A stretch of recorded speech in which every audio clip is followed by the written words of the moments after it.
में आयन और अर्पण नाम का दो दोस्त रहा करते थे। अर्पण नाम के उधर विदर्पण ही था। उधर आयन एक शरारती और बिगड़ाई लड़का था। वो दिन भर आवारागर्दी करते के अलावा और कोई भी काम नहीं करता था। आयन के पिता गुजर चुके थे। वो अपनी अपाहिज माँ का बहुत ख्याल रखता था। दिन रात अपनी छोटी सी खेत में खेती कर पसीना बहाता था।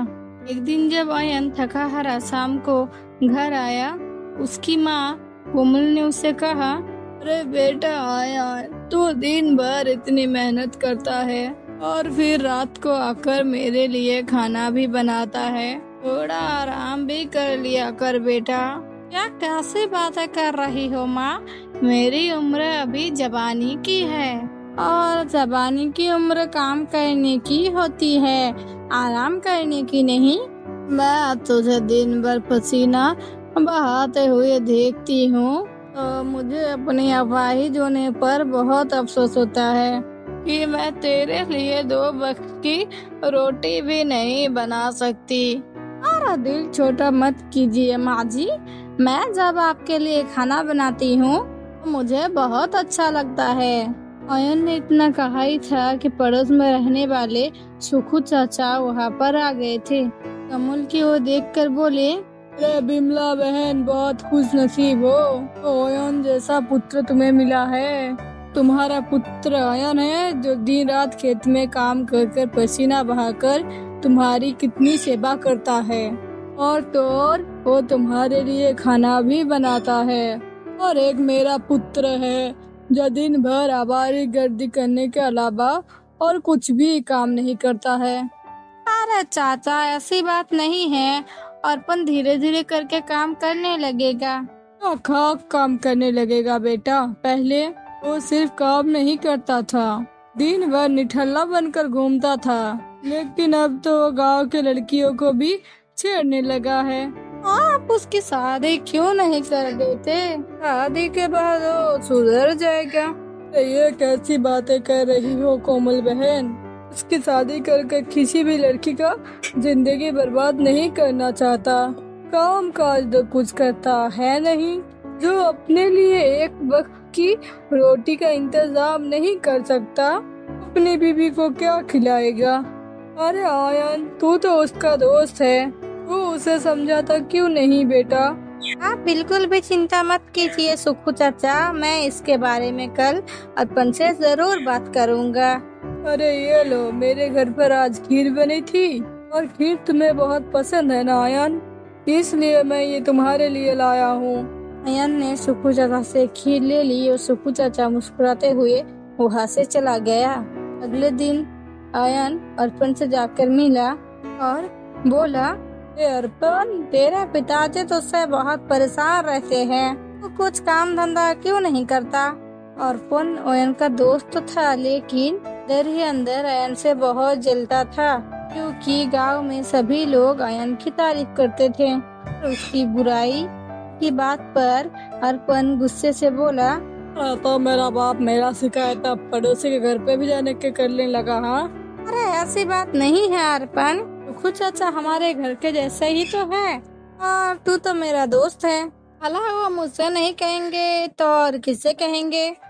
तो तू मेरा बाप का वकील बनकर आया है? हाँ, अरे ऐसा मत बोल अर्पण, वो तो तेरे पिताजी है, तुझे तमीज से बात करनी चाहिए।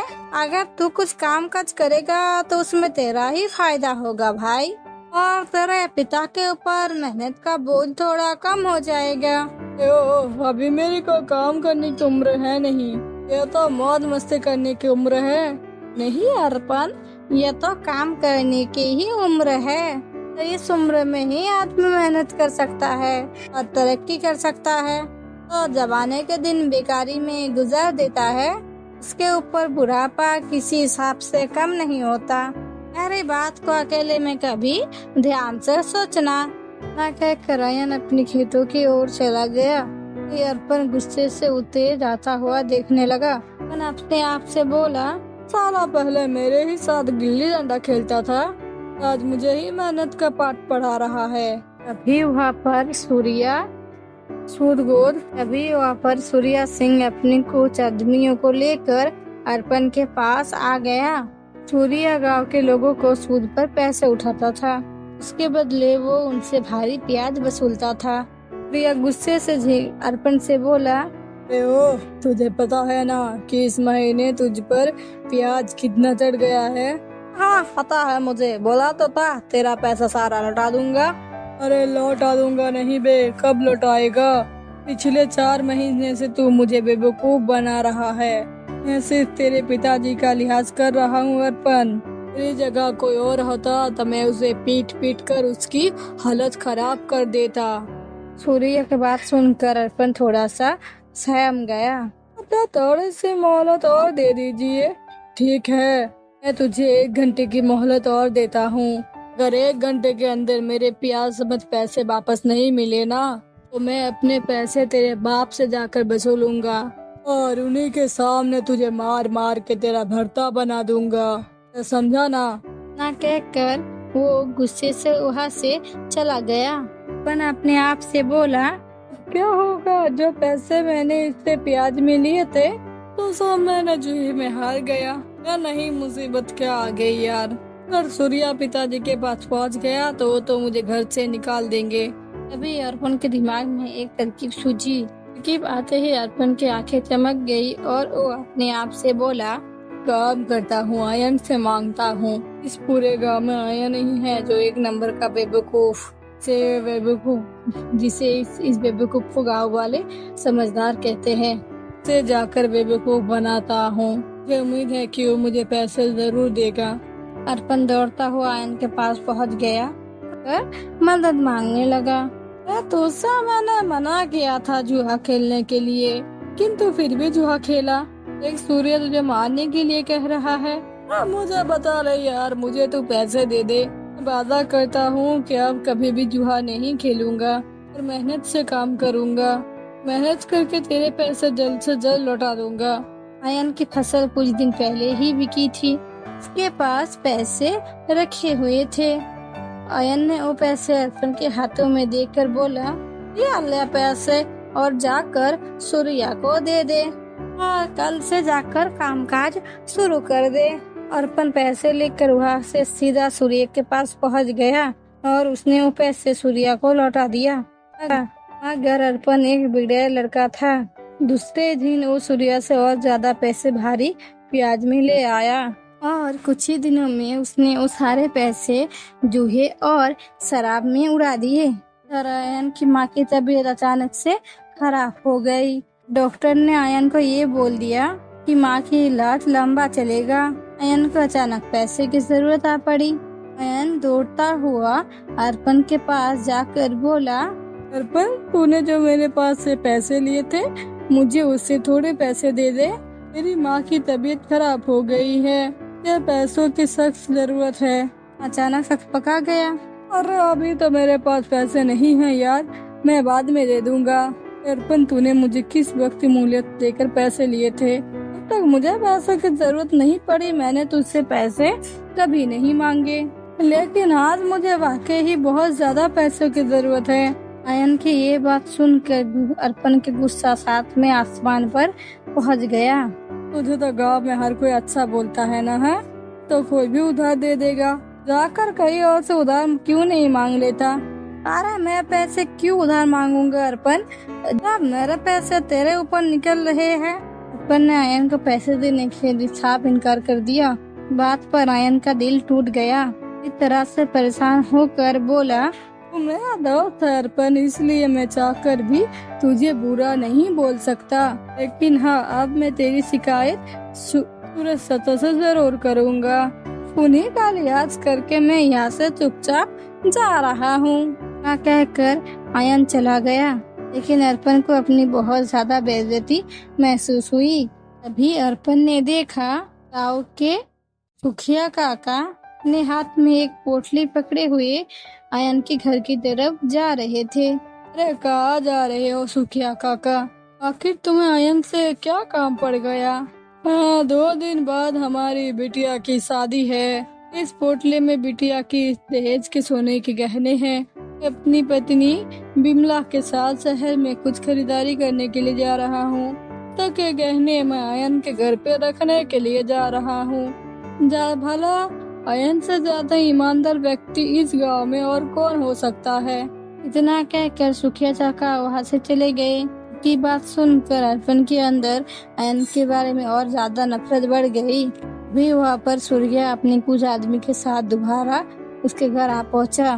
अभी तक मेरे पैसे नहीं आए अर्पण जो कि बहुत गहरी सोच में एक योजना बना चुका था, चुराते हुए बोला, आप चिंता मत करो सूर्या भैया, 2 दिन बाद तुम्हारे पैसे पहुंच जाएगा। ठीक है, सिर्फ 2 दिन और तीसरा दिन मेरा। ना कहकर सूर्या वहाँ से चला गया। अर्पण आयन के घर में चोरी करने की योजना बना चुका था। जानता था कि आयन दिन भर खेतों में काम करने के लिए चला जाता है कि घर पर उसकी बूढ़ी अपाहिज माँ लेटी रहती है। वो अगले दिन दोपहर को वह आयन के घर पे चला गया। और क्या हाल है अर्पण बेटा? आपके आशीर्वाद से मेरा हालचाल बहुत अच्छे है। ऐसे गुजर रहा तो सोचा आयन से मिलता चलूं। अरे तुझे तो पता है अर्पण की आयन सुबह ही खेतों में निकल जाता है और शाम को घर वापस आता है। अरे चाची की तो बड़ी गड़बड़ हो गई। तो ठीक है, मैं उससे शाम के मिल लेता हूँ। वैसे मैं आपके लिए बर्फी लेकर आया हूँ। अर्पण ने बर्फी में बेहोशी की दवाई मिला दी थी। ने बड़े प्यार से बर्फी के एक टुकड़ा अपने मुंह में रख लिया।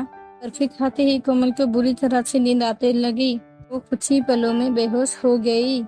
अर्पण ने बड़े ही चालाकी से आयन के घर से वो सोने की पोटली निकाल ली और ठीक वैसे के वैसे ही पोटली उस जगह पर रख दी ताकि किसी को शक ना हो। अगले दिन सुखिया आयन के घर आकर अपनी सोने की पटली मांगने लगा।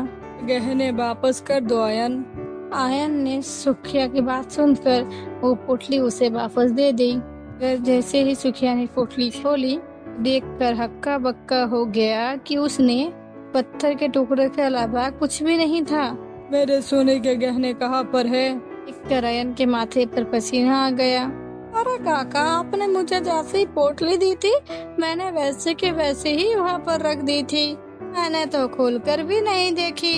ये क्यों नहीं कहता आयन कि तेरे गहनों पर नियत खराब हो गई, तू उन्हें बेच आया। मुझे तुमसे ये उम्मीद नहीं थी। इस बात का यकीन कीजिए काका, इसमें कंका पत्थर कहाँ से निकल आया। मामला इतनी आसानी से खत्म नहीं होगा आयन। मैं तेरी शिकायत गांव के मुखिया से करूँगा। इसी पलों में वहाँ पर गांव के मुखिया, पड़ोस की सुखू और काफी लोगों की भीड़ लग गई। सब में अर्पण भी था जो बहुत खुश था। हर कोई आयन को बुरा बोल रहा था। ये है तेरी मेहनत आयन, लोगों की आंखों में धूल झोंकते हुए तुझे शर्म नहीं आई। तुझे अपने ही गांव में डाका डाल दिया। इस आयन की सच्चाई सबने ही इस सर पर बिठा रखा था। मुझे तुझसे ये उम्मीद नहीं थी आयन। देखते क्या हो, मारो इसको। गाँव वालों ने मिलकर आयन की बुरी तरह से पिटाई की। आयन की माँ आंसू बहाकर आयन की ओर देखकर बोला, मुझे तुझसे ये उम्मीद नहीं थी बेटा। मेरी परवरिश में आखिर क्या कमी रह गई थी? अरे तू तो मेरा बेटा है, उन्हें चोरी क्यों की? अरे मैं सच कहता हूँ माँ, मैंने कोई चोरी नहीं की। लेकिन आयन की बात पर कोई भी यकीन करने के लिए तैयार नहीं था। भी अचानक सुखिया काका की पत्नी कमला काकी आयन के पास आकर बोली, अरे आयन को क्यों मार रहे हो तुम सब? तुम्हें पता है तुमने जो मुझे गहने दिए थे उनके घर पर रखने के लिए, आयन ने वो सारे गहने बेच दिए। और उस सोने को बेचकर अरे इस बेचारे को मुश्किलों से 100-200 भी नहीं मिले होंगे। अरे ये क्या कह रही हो तुम? क्योंकि वो सोने के गहने असली के नहीं थे बल्कि पीतल के थे। मैं सोने का पानी चढ़ा हुआ था, असली सोने के कंगन तो मेरे पास है। लेकिन फिर वो पोटली? अरे मैंने तुम्हें तोते की तरह बताया था कि अलमारी में 2 रंग की पोटलियाँ रखी हुई है, नीली और लाल वाली में नकली गहने हैं और नीली वाली में असली। लाल वाली पोटली उठाकर आयन को दे दी तो मेरी नजर अचानक उस पर पड़ गई तो मैं तुरंत यहाँ पर आई। मैं आयन को अच्छी तरह से जानती हूँ, आयन चोरी कभी नहीं कर सकता। कमला काकी ने इतनी बात कही ही थी, तभी सूर्या गुस्से से लाल पीला होता हुआ वहाँ पर आ गया। अर्पण से बोला, अरे नकली गहने देकर मुझे बेवकूफ बनाता है हाँ? कहकर सूर्या ने वही चुराई वाली पोटली सबके सामने फेंक दी। अर्पण की पोल खुल चुकी थी। भी लोग समझ गए थे कि चोरी करने वाला अर्पण ही है। तभी कोमल बोली, आप मुझे याद आया, कल अर्पण ही आयन से मिलने के लिए आया था। उसने मुझे बर्फी का टुकड़ा भी खिलाया। से खाती ही मुझे पूरी तरह से नींद आने लगी और अभी भी मेरा सर भारी हो रखा है। शायद इसी वजह से मैं इस बारे में बताना ही भूल गई। मुझे माफ कर दो आयन। अरे तू मेरा बेटा नहीं हो सकता। तू बेटे के नाम पर कलंक है कलंक। वो अगर मेरे घर पर डाका डालता तो मुझे इतना बुरा नहीं लगता, लेकिन ये तो तेरा दोस्त था। ने तेरे जैसा बदमाश दोस्त आज तक नहीं देखा। इस बार अर्पण ने हाथ पार कर दी है। आयन जैसे भोले भाले व्यक्ति को हम सब ने बेवजह मारा। देखती क्या हो, मारो अर्पण को, बना दो साले का। अभी गांव वाले अर्पण को बुरी तरह से पीटने लगे, मगर आयन ने अर्पण को और ज्यादा पीटने से बचा लिया। अरे आप मत मारो इसको, ये मेरा दोस्त है। मैं उसे अपनी आंखों के सामने मार खाते हुए नहीं देख सकता। ये आंखें बता रही हैं कि इसे इसकी गलती का पछतावा है।